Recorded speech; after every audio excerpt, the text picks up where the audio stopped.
Boa tarde, ouvintes. Iniciamos mais uma edição do programa Prova dos 9 com os nossos comentadores habituais. Pelo Partido Socialista, Samuel Xavier. Pelo PSD, João Carlos Almeida.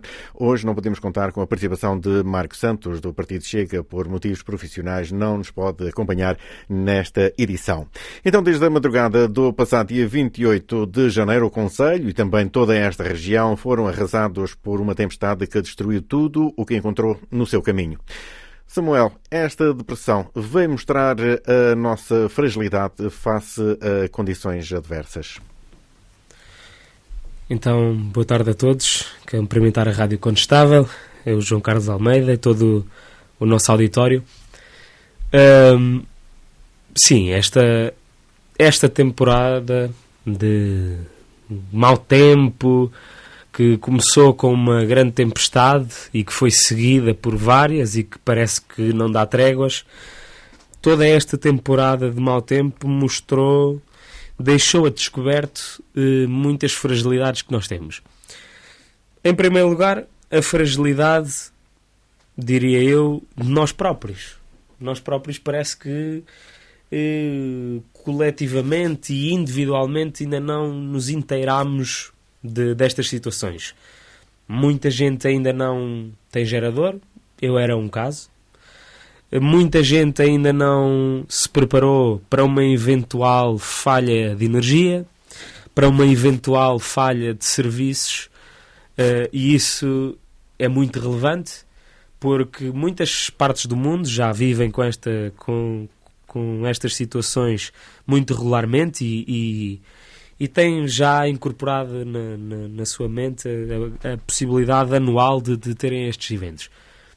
Ora, nós, para todos os efeitos, temos vivido uma época, diria eu, muito, muito excepcional. Tivemos algumas tempestades, acho que os incêndios é uma questão que atinge muito particularmente esta região, mas que nós sabemos que é no verão e é em condições mais ou menos iguais. Agora, para uma tempestade destas, ninguém estava preparado. Daquilo que eu tenho visto, acho que são poucas as casas que sobreviveram ao mínimo dano que seja, e isso é muito relevante. Algo que eu queria ressalvar é a grande e prontidão, com rapidez, com coragem, com determinação, a resposta de muitos serviços que nós tivemos. Em primeiro lugar, as nossas corporações de bombeiros, que eu acho que é nestas ocasiões que toda a gente realmente olha e diz: pá, ainda bem que nós temos duas corporações que nos fazem valer nestas condições. Nos incêndios todos estamos habituados a contar com esse apoio, mas nestas alturas, enfim, é um transporte de ambulância e pouco mais. As pessoas não têm essa percepção da importância que as corporações dos bombeiros têm. Acho que nestas ocasiões todos têm dito: epá, ainda bem que nós temos não só duas, porque é raro ver duas num só concelho. Ainda bem que temos duas grandes corporações de bombeiros que nos fazem valer nestas situações. Em segundo lugar, a grande coragem e grande determinação dos populares. Acho que somos um povo muito determinante nestas situações, que rapidamente e em prontidão se colocou em marcha sem estar à espera de auxílio de paraquedas. Começaram a abrir as vias, começaram a tocar à porta dos vizinhos, e acho que é isso que faz a diferença. E acho que nós temos de ter orgulho, apesar de algumas falhas que é sempre possível apontar. Nós temos que ter orgulho naquilo que nós fizemos. Alguns poderão acusar isso como uma falha da Proteção Civil, mas eu não quero pegar por aí. Eu quero dizer que isso é um grande fator de coragem e determinação do nosso povo, que rapidamente se colocou em marcha para acudir à situação. Houve populares a impedir zonas do IC8. Houve populares a impedir estradas nacionais. Eu já nem vou falar nas outras. Mas nestas duas, os populares rapidamente se colocaram em marcha, e acho que isso é muito importante. Depois a questão das calamidades e de nós não estarmos preparados. Acho que porque primeiro esta situação ainda não terminou. Mas acho que esse será o grande debate, a grande discussão para os próximos tempos. A Câmara Municipal já começou, e bem, na minha opinião, e acho que sou suspeito, de começar a anunciar cortes nas despesas para fazermos face a estes desafios. O Governo também já, embora com rapidez volátil, tendo em conta a região, mas também já colocou em marcha que isto vai ser uma situação que é preciso refletir e é preciso olhar a fundo, e temos tido alguns governantes aqui no Conselho e todos assumiram que isto é uma situação que vamos ter que acautelar, e eu espero que haja um debate nacional a sério sobre isto. E por fim, o debate individual. Todos nós temos que olhar para esta situação e perceber: será que eu estou preparado para um próximo evento? Será que eu e a minha família estamos preparados para uma falha de luz, nem que seja por 48 horas? Será que eu e a minha família estamos preparados para uma falha de água de 48 horas? Será que estamos preparados para falhas de comunicações de uma semana? Será que os nossos idosos e doentes, que são uma franja mais frágil, será que nós estamos preparados para acautelar as necessidades deles numa calamidade severa? Porque a vida deles acaba por ser mais frágil nestas condições. Acho que há estes 3 debates a fazer. Ainda não acabou este combate. Ainda há muitas pessoas a trabalhar neste preciso momento, mas acho que há estes debates a fazer e que, quando isto tudo terminar, possamos todos, e com razoabilidade, com racionalidade e com coragem, poder olhar para este problema e poder debater a fundo, sem receios e com estratégia. João Carlos Almeida, como dizia Samuel Xavier, não estamos minimamente preparados para isto, e há que olhar para o depois de 28 de janeiro, porque não podemos continuar a assobiar para o lado, como eventualmente teremos feito ao longo destes últimos anos em relação aos incêndios. Ora bem, então eu cumprimentar o Samuel, o Luís Fiscaia e todo o auditório e espectadores da Rádio Condestável TV. Condestável TV. É exatamente por aí que eu gostaria de começar, porque na questão dos incêndios tem sido ano para ano mais do mesmo. Os erros criados não são ratificados. Na questão, por exemplo, das infraestruturas de telecomunicações, que a maior parte estão dentro da floresta e em madeira, e, portanto, nós é a primeira coisa a sofrer as telecomunicações, e não tanto a parte de energia elétrica, porque as infraestruturas aí, com os incêndios, não sofrem tanto de imediato. E, portanto, nós temos sofrido mais do mesmo todos os anos e nunca ratificamos. Esta calamidade vem-nos alertar, e o Samuel estava a falar, mas eu tenho a certeza que amanhã todos nós estamos mais bem preparados, porque isto alertou, não foi... Nós já temos tido eventos pontuais, e não foi há muitos anos que nós tivemos um furacão que veio de Tomar e passou aqui pela Sertã, mas tinha uma estrada a percorrer e destruiu por onde passou, mas de uma zona limitada. Isto não foi mais fraco do que isso, mas numa zona abrangente. Eu estive a mostrar ao engenheiro da ANEP, esteve na Sertã esta semana passada, durante essa semana, portanto, começou na segunda-feira passada, e mostrou-me um mapa com 2 linhas onde entrou no mar, na zona da costa, esta depressão, numa abertura que foi abrindo ao longo para a Espanha.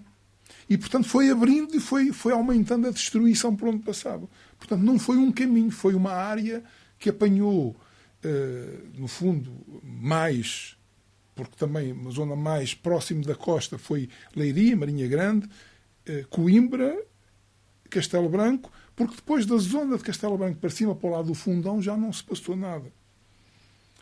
Mas isto, no fundo, vai-nos alertar para que nós nunca, nos incêndios já estamos resilientes e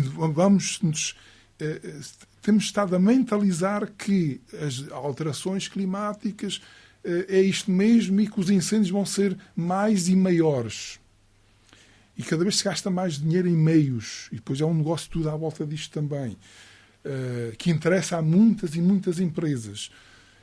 Mas que se calhar, repensando e gastando milhões, mas na retaguarda, não no combate, muitas vezes pode-se poupar dinheiro depois a montante.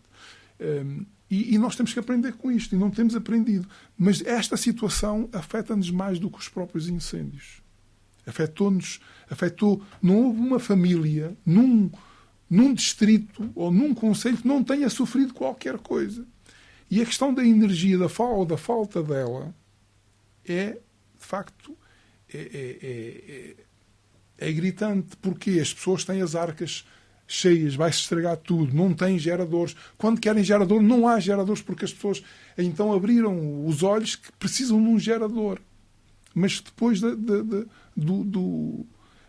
depois da desgraça ter passado. E depois as pessoas andavam a correr quilómetros e quilómetros para ver se conseguiam um gerador.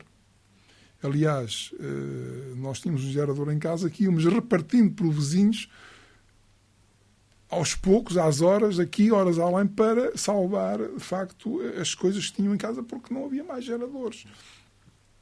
E, portanto, amanhã nós estamos... E a questão dos seguros é outra coisa. Amanhã eu digo que eu próprio estarei mais preparado. Eu tenho que repensar os seguros que nós temos, ou os que não temos. Temos que repensar num kit de emergência que todos nós deveríamos ter. E eu verifico e trabalho na área de pessoas que gastam milhares e dezenas de milhares e centenas de milhares de euros numa construção e não gastam 2 ou 3 mil euros num kit de emergência. E um kit de emergência é muito simples. Um simples gerador em casa que pode custar desde 500 a 1.500 euros, se não quiserem ir muito mais além. Depende da potência que precisarem. Se querem a casa que esteja a trabalhar normalmente em caso de falha de energia ou uma parte da casa com um gerador mais modesto.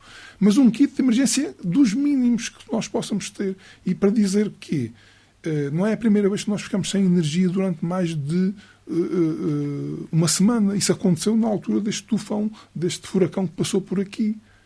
E que foi mais do mesmo. Foi exatamente, mas numa abrangência menor, em que apanhou menos gente. Agora, numa amplitude destas, em que nós verificamos toda a gente corre atrás do prejuízo, toda a gente quer telhas, toda a gente quer geradores.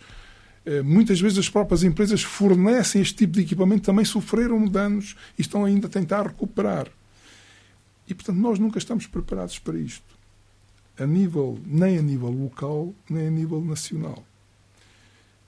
Claro que falhas vai haver sempre, algumas mais salientes, outras menos. Mais tarde se virá a falar de algumas delas, mas não é.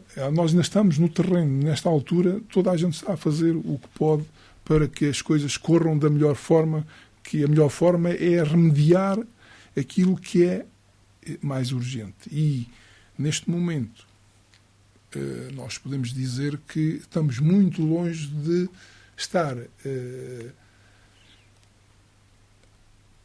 digamos que a ter a questão controlada. Nós não temos... Eu, aliás, o Samuel pode dizer alguma coisa mais do que eu não tenho notícias de empresas de telecomunicações do nosso concelho. Desde o dia 28 eu não tenho comunicações em casa. O telemóvel já funciona a nível de chamadas e a rede móvel que tenho em determinados sítios já vai funcionando. Já vai funcionando. Mas quem precisar de trabalhar em casa não consegue. Não tem hipótese. Não há notícias das telecomunicações, das empresas que estão no terreno, não os consigo visualizar.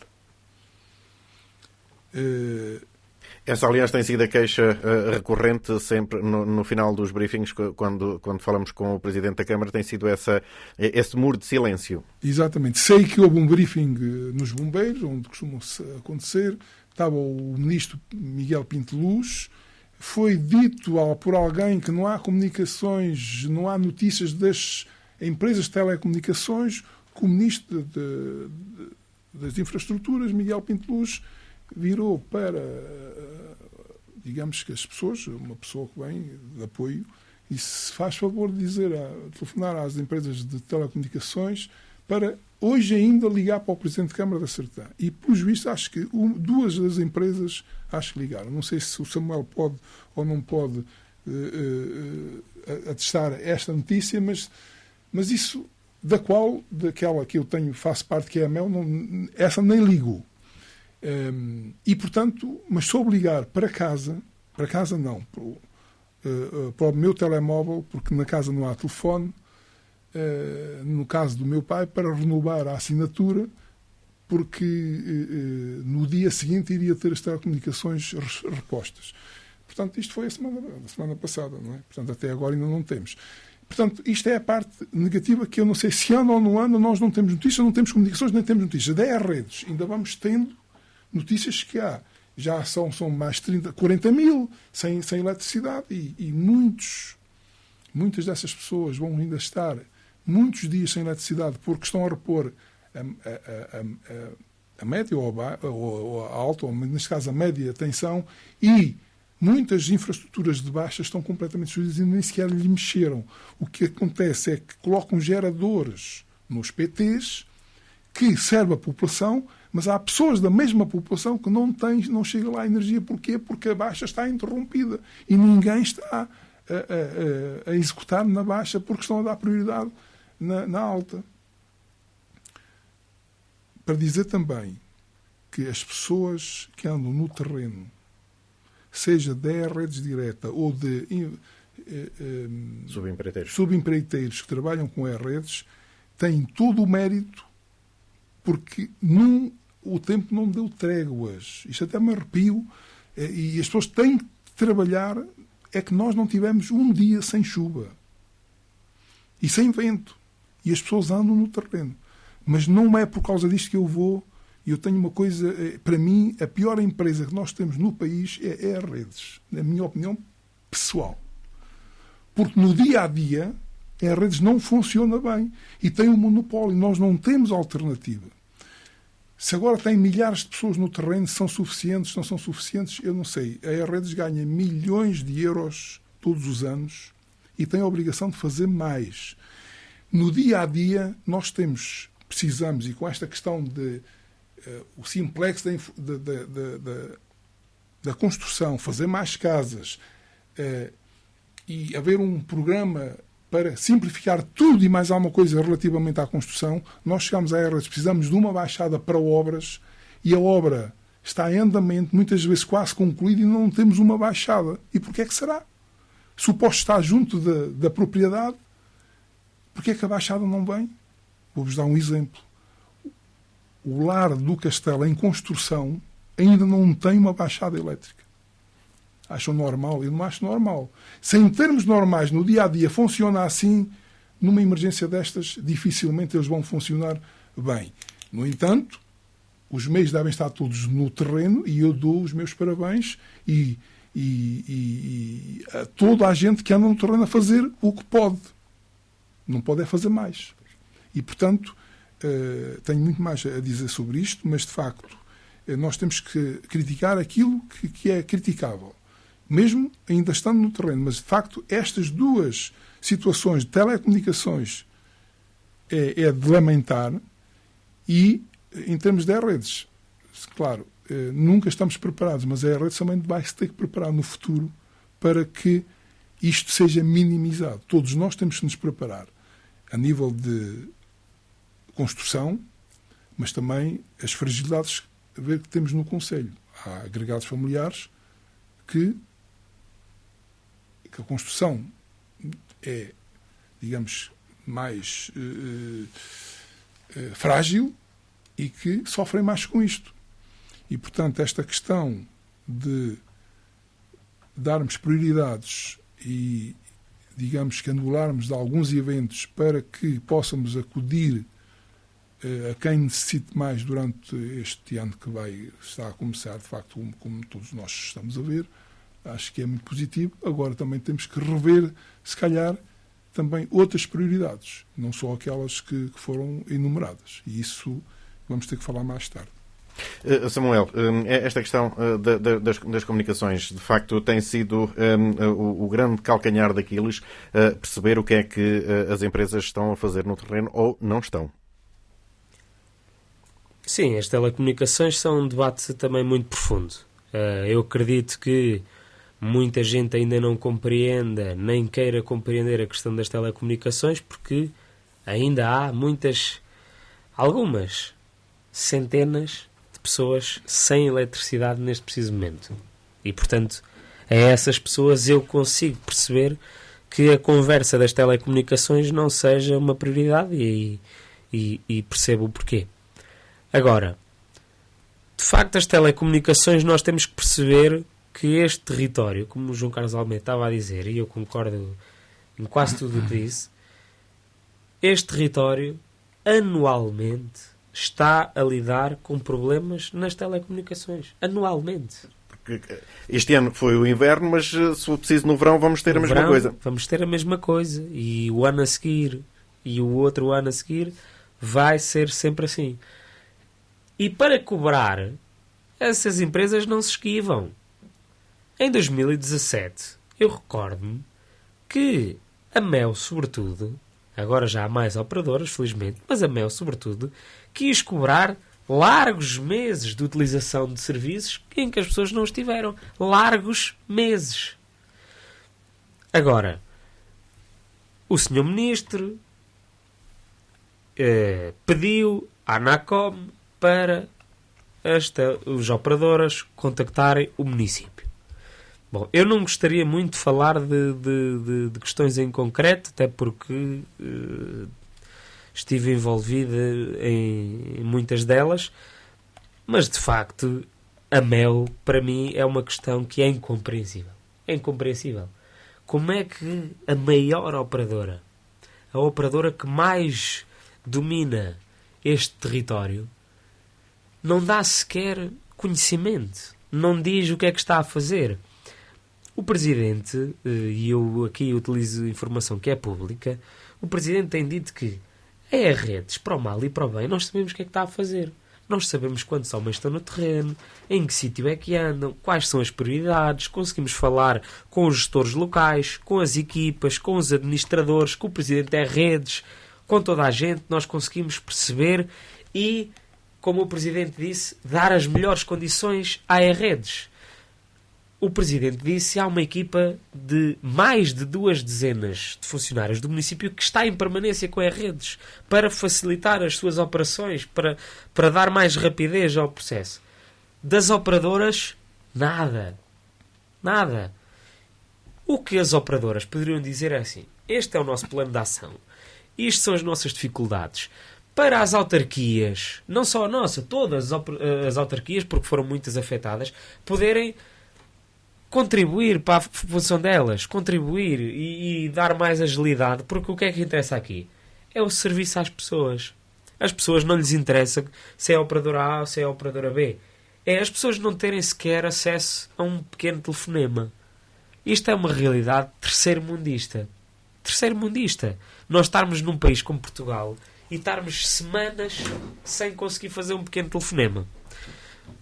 Pronto. Em questão da eletricidade, acho que isto também merece outro debate. Nós, há muitas décadas atrás, quer dizer, não há muitas, a EDP tinha todo o monopólio da energia. Eu não trabalhei muito em energia, mas os contactos que tive profissionalmente nisso, percebi das 3 grandes dimensões da energia: a produção, a distribuição e a comercialização. Ora, a EDP dominava todos. Todas as estruturas de produção, toda a estrutura de distribuição, toda a comercialização. Agora, e a nossa distribuição foi feita a passo rápido. Houve aldeias no Concelho da Sertã a terem luz no final dos anos 80. Não foi há muito tempo. Isto foi a correr. Por isso é que cerca de 80% da nossa infraestrutura elétrica está em cabos pelo ar. E a média europeia é de 40 e tal por cento. Isto também diz alguma coisa sobre a nossa infraestrutura energética. Ora, a produção, o país vendeu grande parte dela. Sobretudo da parte da EDP, vendeu ao Estado chinês. Que eu, pessoalmente, acho que é um fator de soberania nacional. Nós controlamos a nossa infraestrutura de produção de energia elétrica. A parte da distribuição está a cargo da E-Redes, que é uma empresa privada, mas que, para o bem e para o mal, é da E-Redes. E depois a distribuição, que aí eu sou muito liberal nesse aspecto. Acho que, enfim, quem quer ter contadores da EDP comercial, da Iberdrola, enfim, tantas outras, pode ter e não há problema nenhum, e é bom que haja competição e concorrência no mercado. Agora, acho que isto é um debate muito importante a fazer. O secretário de Estado da Energia também esteve aqui no município da Sertã, também esteve, pelo que eu percebi, em várias reuniões com vários municípios, e essa questão foi colocada de porque é que a grande parte da infraestrutura é pelo ar. E a resposta do secretário de Estado foi muito simples.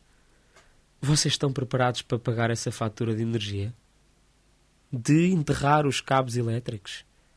Será que as pessoas estão preparadas para, em vez de pagarem faturas de 20 euros de eletricidade, pagarem 50 ou 60 ou 70? Será que estão? Essa é uma questão nacional, que não é a Sertã que a vai ter. A Sertã tem que entrar nesse debate, mas esta é uma questão que atinge todo o território nacional. Porque a questão é, isto foi na zona centro. E se fosse em todo o país? Como é que a rede ia dar mão a isto?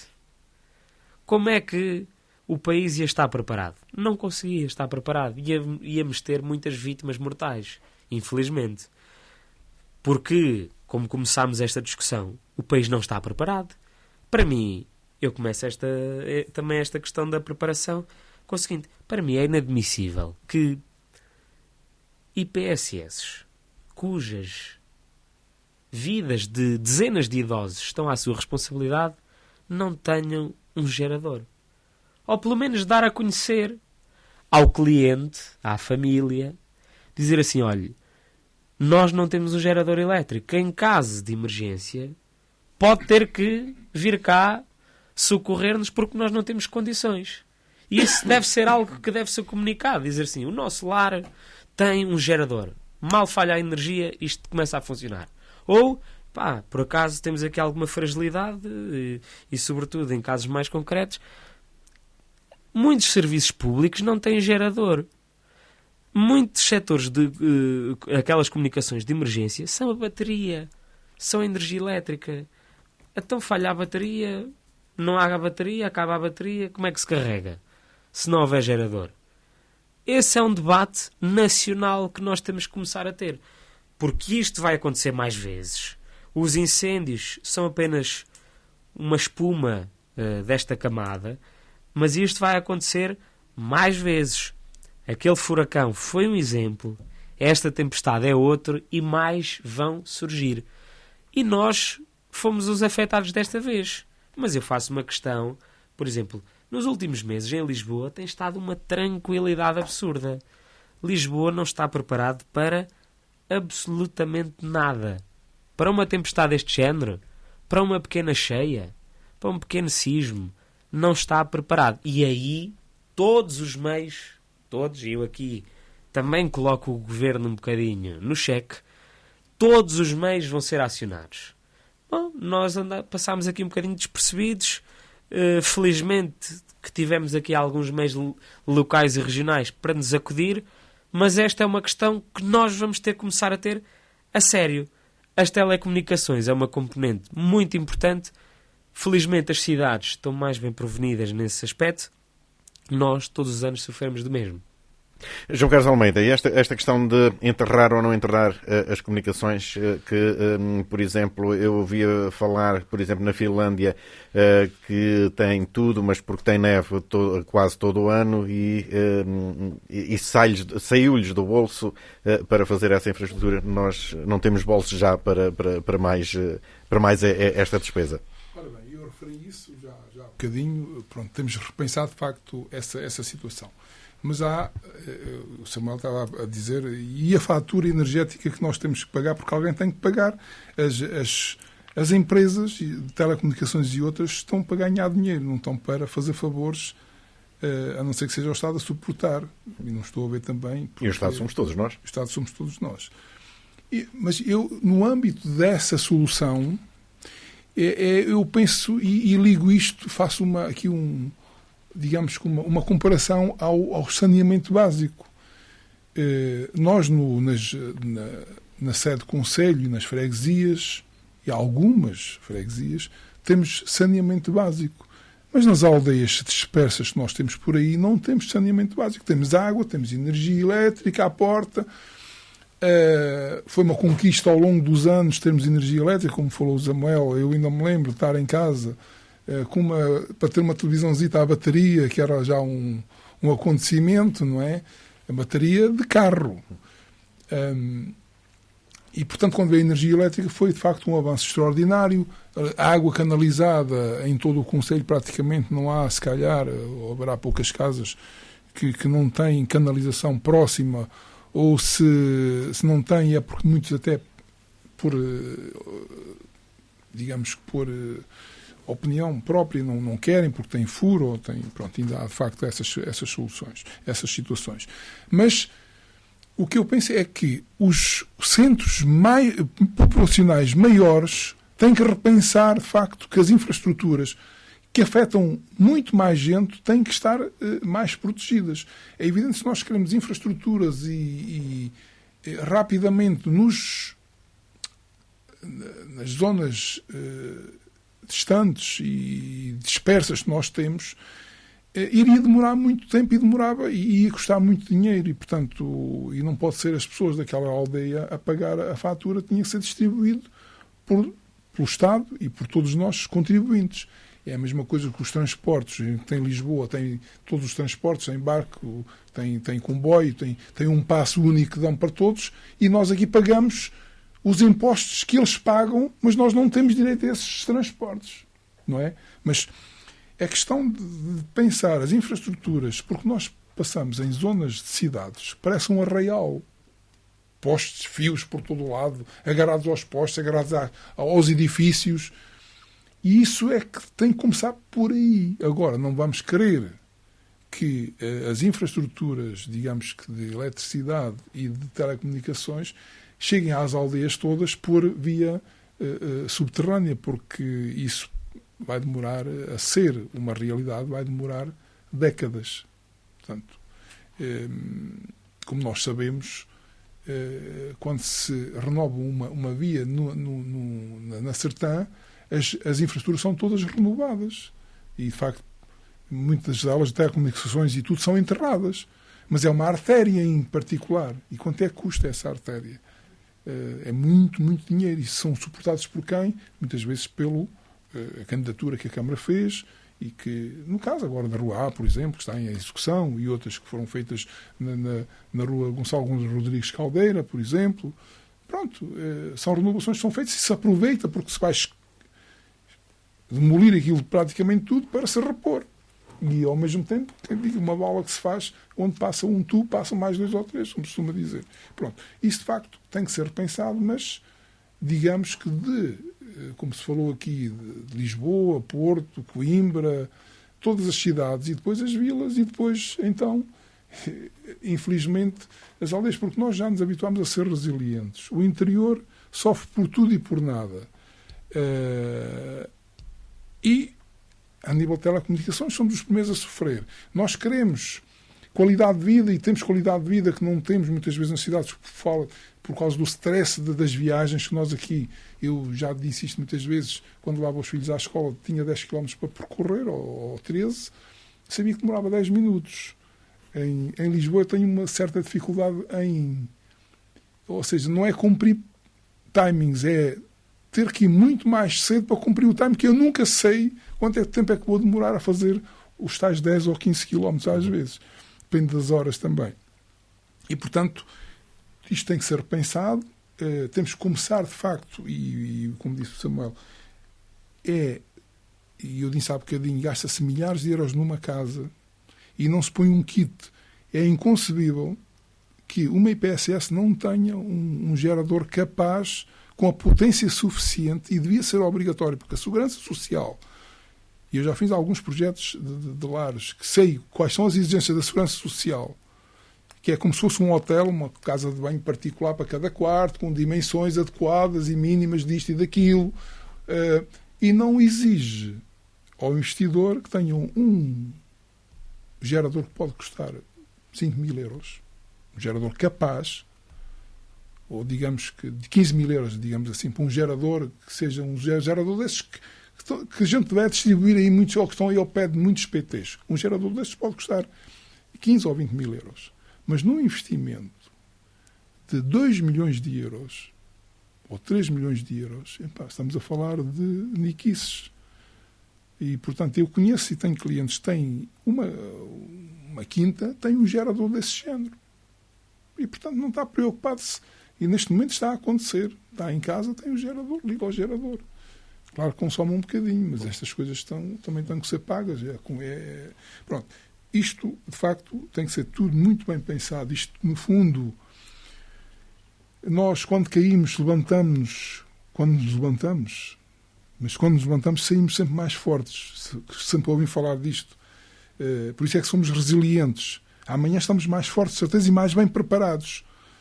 Porque aquele tufãozinho que passou aqui, que agora digo que é um tufãozinho, que demoliu aí empresas inteiras, mas que foi um tufãozinho, e não chegou na altura para nós repensarmos que amanhã podia acontecer outra vez.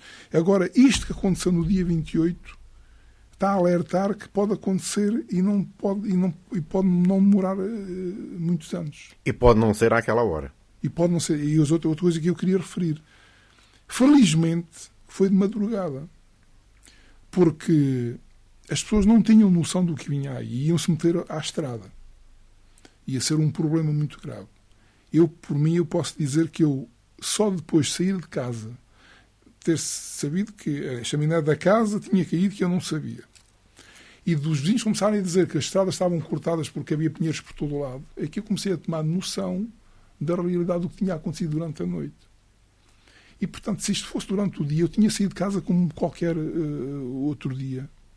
E chegava ao meio do caminho, já não ia nem para a frente nem para trás. E provavelmente podia levar com um pinheiro em cima, se não fosse com uma estrutura de uma cobertura a voar, que me caísse em cima. Portanto, felizmente foi a essa hora. Há até um caso em particular que a pessoa saiu e que teve que chamar alguém familiar porque o carro já não conseguia sair de onde estava e tiveram que ir buscar. Ele saiu dali e pronto. Portanto, mas de madrugada que as pessoas, sabemos que poucas têm atividade, não é? Isto também para dizer o quê? Naquilo que eu posso ter visto no terreno, e às vezes tenho passado mais vezes até nos bombeiros e durante a manhã, eu tenho que dizer que, de facto, a visibilidade dos bombeiros, a maior parte da atividade dos bombeiros é na saúde das pessoas, que não é visível, as pessoas não têm noção das saídas de carros e dos serviços que muitas vezes os bombeiros fazem. Pois é visível nos incêndios, que é uma minoria da contabilidade, digamos, que foi aquilo que me diz mais respeito, é uma minoria do serviço dos bombeiros, que é naquela altura que é mais visível. Mas, de facto, os bombeiros estão preparados, têm que estar preparados para tudo. Nesta altura, se não fossem os bombeiros, como disse o Samuel, eu não sei o que é que... Uma das coisas que nós temos e que pouco é usada, porque é um carro-escada que é muito usado no combate urbano, nas grandes cidades, por causa dos incêndios, e ir às casas e às janelas. Nesta altura tem que ser repensado um investimento deste género, porque aquilo está obsoleto. A utilidade que deu, porque quando eu reparei um dia de manhã, à chegada de 19 ou 20 pessoas do Exército a chegar ao pé dos bombeiros para o briefing e para a proteção civil local, os canalizar para os serviços. E eu perguntei a um deles, então, qual é os vossos utensílios aqui para nos ajudarem? Trazemos uns machados. E motosserras não tem? Não, nós não trabalhamos com motosserras. Bom, mas nós estamos habituados. E eu, está bem, ok. Então, podem estar habituados, mas cortar um pinheiro com machado ou ter os motosserras é um bocadinho diferente. Bom, isto para dizer o quê? Provavelmente aquelas pessoas foram canalizadas para limpezas, também fazem jeito, mas não teriam equipamento adequado para fazer outras coisas que seriam muito mais urgentes. E depois verifiquei uma coisa que me saltou à vista. E isto ainda estamos... Eu não quero criticar, mas há uma coisa que me saltou à vista. Eu passo na Nacional 2, junto do Intermarché, e vejo 4 ou 5 pessoas da Câmara Municipal a derramar. Os pinheiros estavam ali caídos. Já estavam fora da estrada, mas estavam na berma. Passo uma vez. Daí um bocadinho. Tenho que tornar a passar e vejo os 19 pessoas do Exército junto a essas pessoas do município. E eu digo, poça, pá, ali não há espaço para esta gente trabalhar. Vão-se estrobar uns aos outros. Portanto, não gostei de ver. Há aqui uma falta de organização, ou não saberam de onde é que metiam esta gente. De facto, não gostei de ver. Pronto. Agora, debate nos próximos tempos a nível local, a nível nacional, e nós mesmo a nível da nossa Assembleia Municipal, provavelmente uma Assembleia extraordinária, um dia destes, depois disto tudo assentar, para podermos todos nós contribuir, porque é para isso que nós estamos cá, não é para criticar, porque nestas alturas muita coisa falha. Nós não estamos aqui hoje para criticar as falhas, estamos aqui para nos ajudarmos uns aos outros, todos nós somos poucos. Eu sei que a Câmara ligou para empresários locais, no qual me calhou também, perguntar se estávamos disponíveis para ajudar para a construção das escolas, não sei o quê. Quem é que está disponível quando os primeiros a faltar são os empregados da empresa que têm problemas em casa e que não aparecem ao trabalho? Portanto, é difícil. Depois, não sei se há aqui uma ligação com os empresários da floresta, porque nós estamos numa zona florestal. Nós temos grandes empresas florestais no nosso concelho. Será que também telefonaram para eles para dizer que venham cá, porque há aqui muitas estradas, como disse o Samuel, muitas vezes os populares a desimpedir, porque vão ter que passar e às vezes trazem um motosserra ou já voltaram para trás e foram buscar porque tinham que passar e ninguém resolvia, porque não se pode lá estar em cima do acontecimento em todo o lado. E foi-se desarrascando. Eu passei na Nacional 2, que era aos zigue-zagues, ou seja, abrir o essencial antes de começar a cortar a série, porque senão não se passava. E isto chegavam lá, estava interrompido, voltava para trás e pronto. E portanto era assim. E isto não é fácil e nós não podemos agora, neste momento, nós temos é que ser, seja executivo, seja oposição, estarmos juntos e, no caso até digamos que da anulação de alguns eventos, estarmos até preparados para o próprio orçamento poder ser alterado em função das necessidades. Isso, portanto, é por isso que estamos cá. E, portanto, isto para dizer o que mais? Pronto, criticar no fundo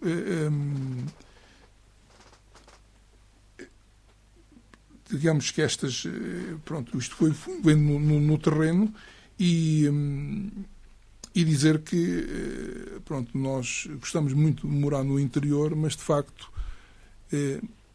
muita gente em Lisboa não tinha sequer, ainda hoje se calhar não tem a noção do que nós estamos a passar, porque eles lá, como diz o Samuel, eles lá não estão mais bem preparados do que nós. Eles têm a sorte é que eles, por outras situações, e eu espero que continuem com sorte, não têm passado não têm os problemas dos incêndios que nós temos anualmente e não tiveram, de facto, uma situação desta a passar pelos telhados por lá, porque seria, de facto, também seria caótico. Mas, de facto, e mesmo os responsáveis a nível nacional foram tomando nota da realidade ao passado dos dias, porque não tiveram logo nos primeiros dias a noção da gravidade das coisas. E, portanto, isto, de facto, todos, como dizia a ministra missionária, todos nós estamos a aprender. Exatamente. Só que de uma ministra pronto, de facto, da administração interna, esperava-se, se calhar, outra atitude, e de facto é isto mesmo. Nós também não estamos aqui só para dizer que só uns é que têm a culpa, os outros não têm a culpa. De facto, mas isso é uma realidade. Nós todos estamos a aprender. E eu espero que, no fundo, essa aprendizagem sirva para alguma coisa, para que nós amanhã, porque há países, de facto, que têm isto. Nos Estados Unidos, em algumas zonas, é o prato, e a construção deles não é forte. Às vezes as casas vão-se. Por norma, são feitas em madeira, e aquilo quando passa arrasa tudo e fica tudo migado. E, portanto, nós temos que começar, de facto, a olhar para isto como, não sendo um acontecimento, provavelmente não volta a acontecer, vamos rezar porque vamos ter sorte e não volta a acontecer, mas isto nós estamos a ver que cheias, incêndios e intempéries e ventanias começam a ser, de facto, muito, muito próximas umas das outras, e, portanto, nós temos mesmo que repensar a nossa vida. Samuel, o Day After, apoios, será que de facto vamos chegar a ver as populações e as populações a serem de facto beneficiadas, ou, como diria também o Presidente da Câmara no briefing, no final do briefing da passada quinta-feira, de que poderemos estar a potenciar situações como aquelas que foram vividas em 2017? Sim, acho que a questão dos apoios é uma questão também muito, muito complexa, mas também acrescentar aqui ao que o João Carlos de Almeida disse. Sim, essas declarações da ministra de missionária não foram muito felizes e, pronto, teve o desfecho que teve, e apesar de o governo em funções não ser um governo que eu apoiei, acho que há casos bons. A ministra do Ambiente é um caso que eu gostava de elogiar. Caso curioso, foi ela que me ofereceu este caderno. Eu já estive com ela algumas vezes, e é uma pessoa que eu tive a percepção que era uma excelente pessoa e profissional, e de facto comprova-se que, enquanto ministra, mantém uma serenidade e tem um domínio dos dossiês muito, muito importante. E acho que isso é bom, termos governantes que de facto estão por dentro dos assuntos, têm um conhecimento profundo do país, têm uma ligação importante com os autarcas, com as entidades públicas, e acho que a Ministra do Ambiente tem sido um caso muito bom. Infelizmente, na administração interna, precisamos de um perfil, não temos esse perfil, mas precisamos de um perfil, na minha modesta opinião, um perfil autárquico. Acho que na administração interna é preciso um perfil autárquico, de ligação ao terreno, que consiga perceber. Eu percebo que o governo quis ter ali uma questão mais judicial por causa das forças de segurança, para dar ali uma mão, mas nestas causas, nestas temporadas, é preciso ali um perfil mais rijo, mais sereno, calmo na comunicação, e consiga também ter mão nos assuntos. Mas pronto, eu fico a aguardar uma alteração no governo. Sobre os apoios, de facto, nós estamos a começar a rever assuntos de 2017. Porque o governo criou a estrutura de missão. Nomeou para esse efeito o ex-presidente da Câmara do Fundão, Paulo Fernandes. Na minha opinião, boa escolha. Vem, no fundo, daquilo que estava a dizer, que o Ministro da Administração Interna ser alguém que esteja ligado às autarquias. Aqui temos também um ex-autarca. Exatamente. A questão é, a estrutura de missão é colocada em Orem, onde nem há telecomunicações neste momento. Portanto, é uma estrutura de missão fantasma, que não dá para falar com ela facilmente. Depois, não lhe dão equipa. Portanto, ele sozinho também não consegue. por muito bom que seja, não consegue fazer milagres. Depois metem a CCDR ao barulho. A CCDR também não sabe bem qual é o limite da sua ação com a estrutura de missão. Para quem é que acaba a fava final? Às câmaras municipais. Às câmaras municipais. E por mais que seja a boa vontade das câmaras municipais, o governo diz assim: sim senhora, agora para certificar este apoio, há já aí um técnico do município que assina este papel. Em 2017 viu-se o que é que deu. Muito boa fé, havia dinheiro para todos, até havia dinheiro a mais, em muitos casos. E chegou o Presidente da República, foi à praia fluvial do Mosteiro, foi para lá um 31 para desocupar aquela área toda, para o senhor ir tomar banho, o senhor vai tomar banho, e depois Sua Excelência, o Presidente da República, agora vai-se reconstruir todas estas casas, isto tem que estar pronto até ao Natal. Até ao Natal. E vamos ali, grande pressa, todos os ministros em seguida, ali em marcha. Epá, isto tem que ser até ao Natal, como o Presidente da República disse, temos que ouvir este apelo, porque isto foi uma catástrofe. E todos os meios vão nessa marcha. Depois, mais de 7 dezenas de casos no Ministério Público. Pedidos de prisão. Autarcas investigados. As CCDRs fugiram à discussão. Portanto, a questão dos apoios é muito séria. Agora estamos a falar de apoios que não são dessa dimensão. Mas a questão dos apoios, as câmaras municipais vão acabar por ser sempre... Ou seja, são os principais afetados e ainda acabam por ser os primeiros responsabilizados. Pergunto eu também para o debate nacional. É este o modelo de gestão de crises que nós queremos? Os presidentes de Câmara e os presidentes de Junta em investigações e nas cadeias sempre que há uma tragédia? Pergunto eu. Porque as tragédias não escolhem partidos. As tragédias não escolhem concelhos, não escolhem distritos, não escolhem alturas. Atinge a todos. O Chega agora eu percebo que até faz uma procissão nesta marcha. Mas se houver um Presidente de Câmara do Chega nisto, o desfecho é igual. Portanto, agora temos este pacote de apoios. A Câmara Municipal e algumas juntas de freguesia, pelo que eu percebi, também estão a auxiliar a população neste preenchimento, porque é todo digital e todo burocrático, portanto dificulta mais o processo, mas que isso está a ser feito. Agora, depois há a validação.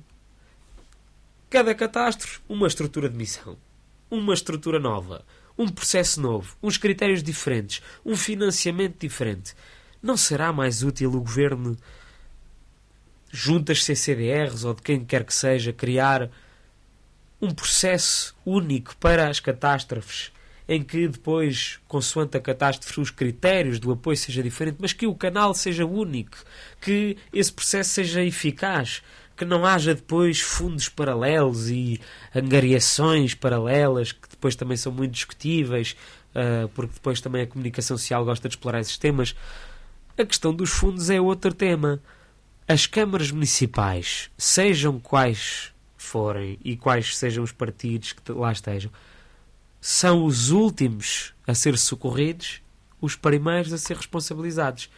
Isso é algo que eu acho que é preciso refletir também, que seja um fator deste debate nacional, portanto, a preparação, a prevenção, o conjunto de soluções, a operacionalização dos meios e depois os fundos, os apoios.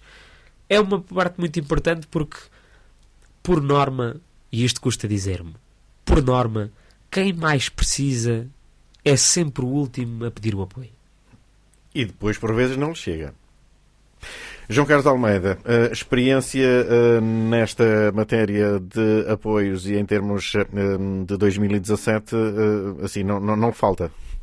Sim, infelizmente o Samuel fez-me lembrar os autarcas investigados e gastaram muitos milhares de euros à conta disto, do bolso deles, para se defenderem, porque só quiseram ajudar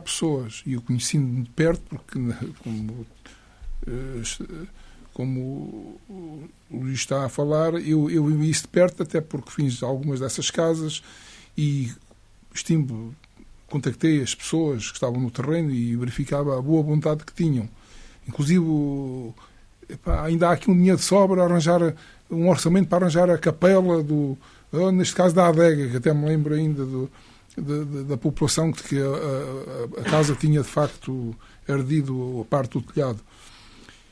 E isto depois foi o que foi. Isto também por muita culpa de pessoas que, é como dizem, depois há os aproveitamentos.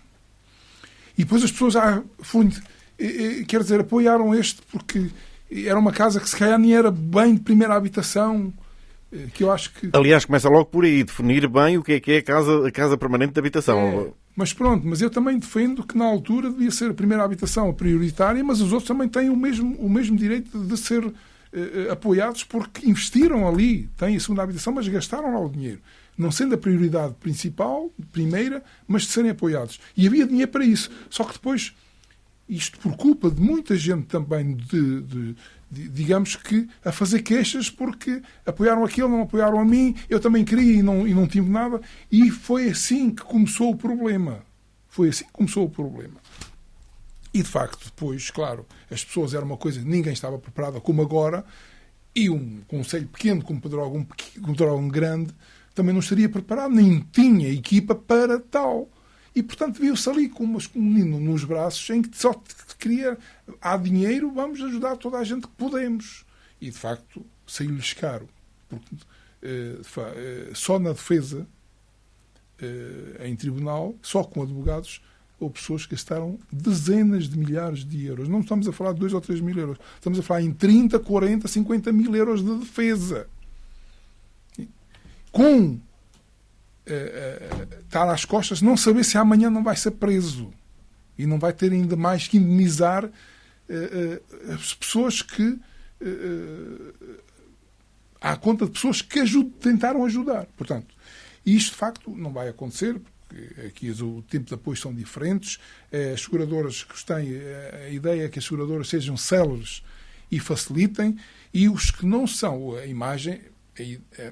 a mensagem que passa é que, lá está, vamos ver, toda a gente será apoiada, se não tiverem seguros, será na plataforma, através da CCDR Centro, onde a Câmara está a ajudar as pessoas, e que até, pronto, no formulário, apresentando até fotografias, até 5 mil euros, nem precisa de vistoria, basta as fotografias sejam validadas e que não precisa de vistoria. Acima de 5 mil euros terão que ser objeto de uma vistoria e não é o Governo que vai fazer. Mais uma vez vai recorrer aos municípios para que sejam os técnicos dos municípios a verificar no terreno. E tem que haver aqui, de facto, também alguma responsabilidade, mas, de facto, há um receio que as pessoas começam a pensar.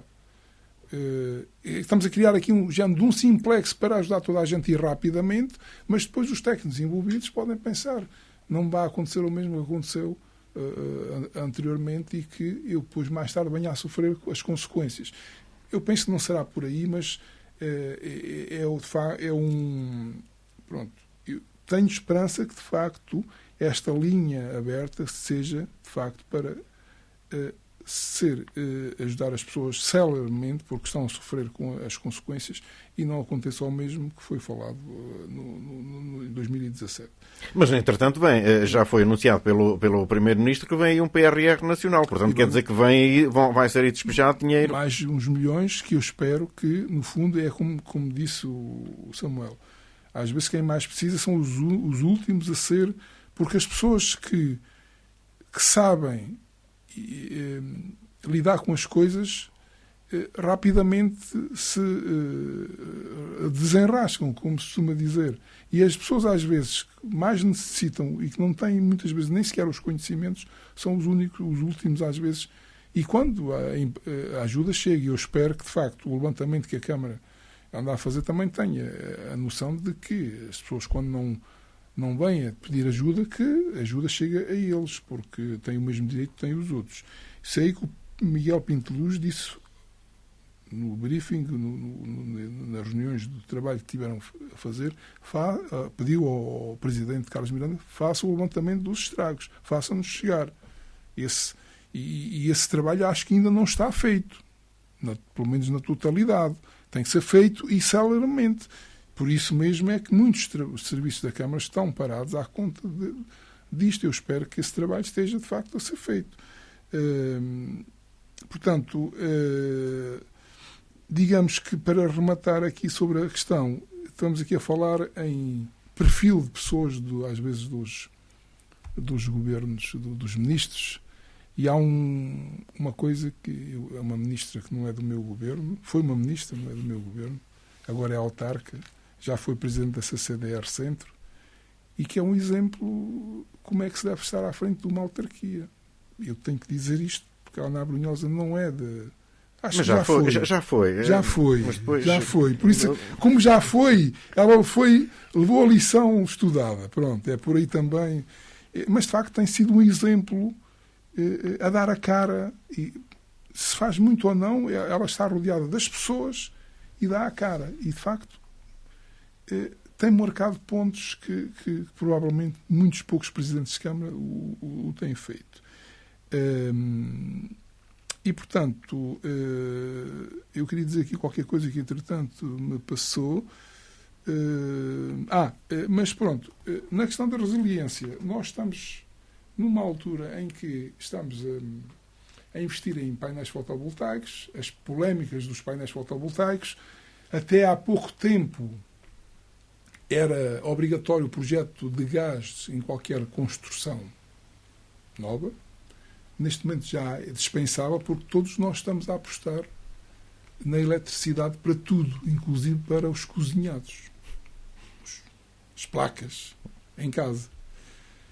E, portanto, se nós não repensarmos, de facto, que nós precisamos, nos moldes que estamos a direcionar as nossas vidas, que temos que, de facto, estar preparados para estas falhas. Eu não digo que não tenhamos que voltar ao gás, aliás... tive um empregado que disse, olha, desde que falhou, toda a gente tinha placas elétricas, foram todos para a minha casa para cozinhar e acabei o gás, agora preciso de dinheiro para o gás, vem pedir dinheiro para o gás. E, portanto, isto é um exemplo daquilo que nós muitas vezes ficamos sem eletricidade e depois não conseguimos comunicar, mas também não conseguimos cozinhar, não é?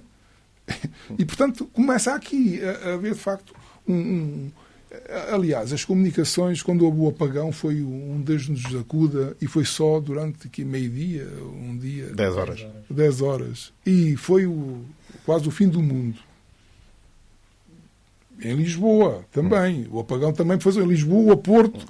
Viu-se as dificuldades. Lisboa e Porto não tiveram problemas. As grandes cidades não tiveram problemas. Por isso é que não sentiram e não sentem o que nós estamos a sentir.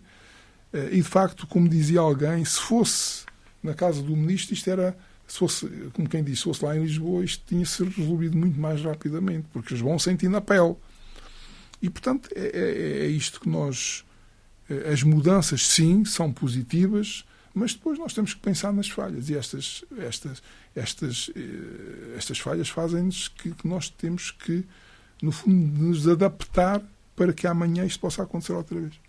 Ora bem, este é o primeiro programa que dedicamos a este assunto. Esperemos que o possamos trazer aqui por outras formas bem mais agradáveis. Ficamos por aqui quanto a este tema.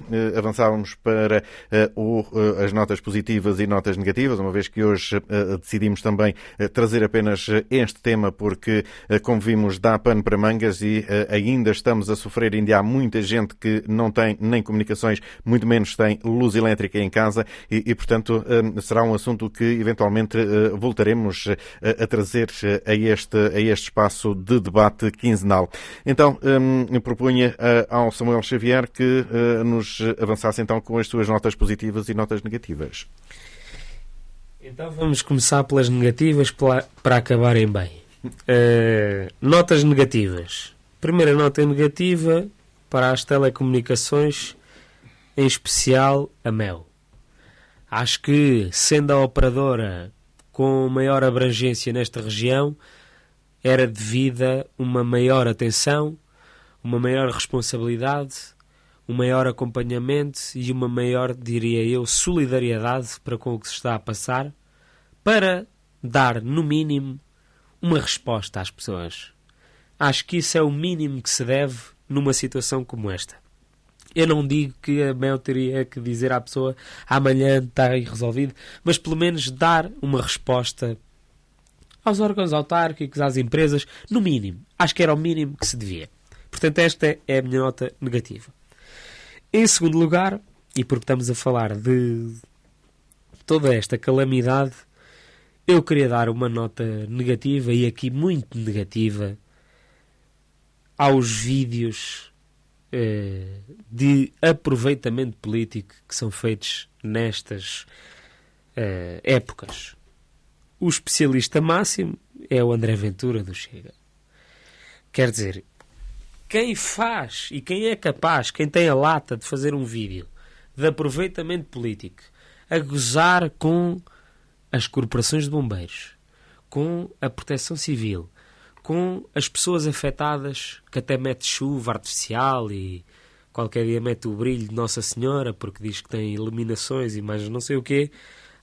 Isto é, diria eu, uma vergonha, usando palavras do próprio, é uma vergonha numa época como esta ser feito coisas destas. Eu já não digo no resto dos dias, mas sobretudo nisto é gozar com a vida das pessoas que estão em sofrimento, muitas delas atualmente ainda sem energia elétrica.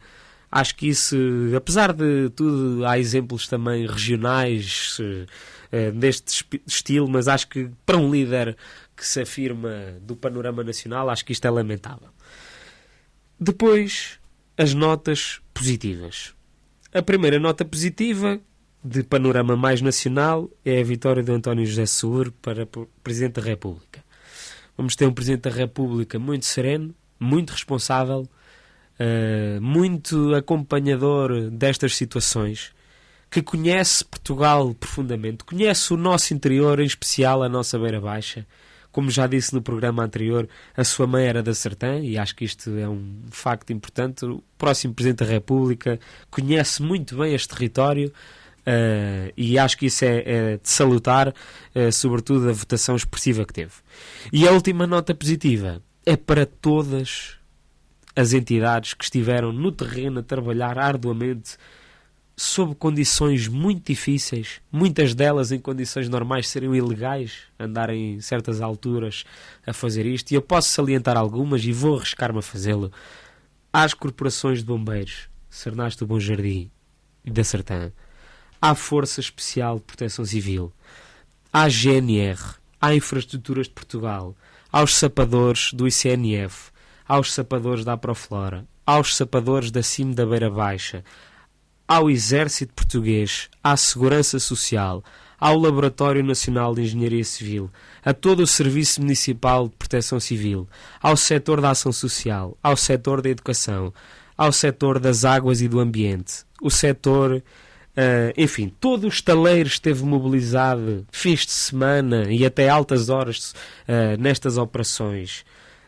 E tivemos muitas entidades no terreno. No Conselho da Sertã foram muitas centenas de operacionais. Como o Presidente referiu hoje, nós tivemos desde o dia 28 cerca de 5.000 ocorrências.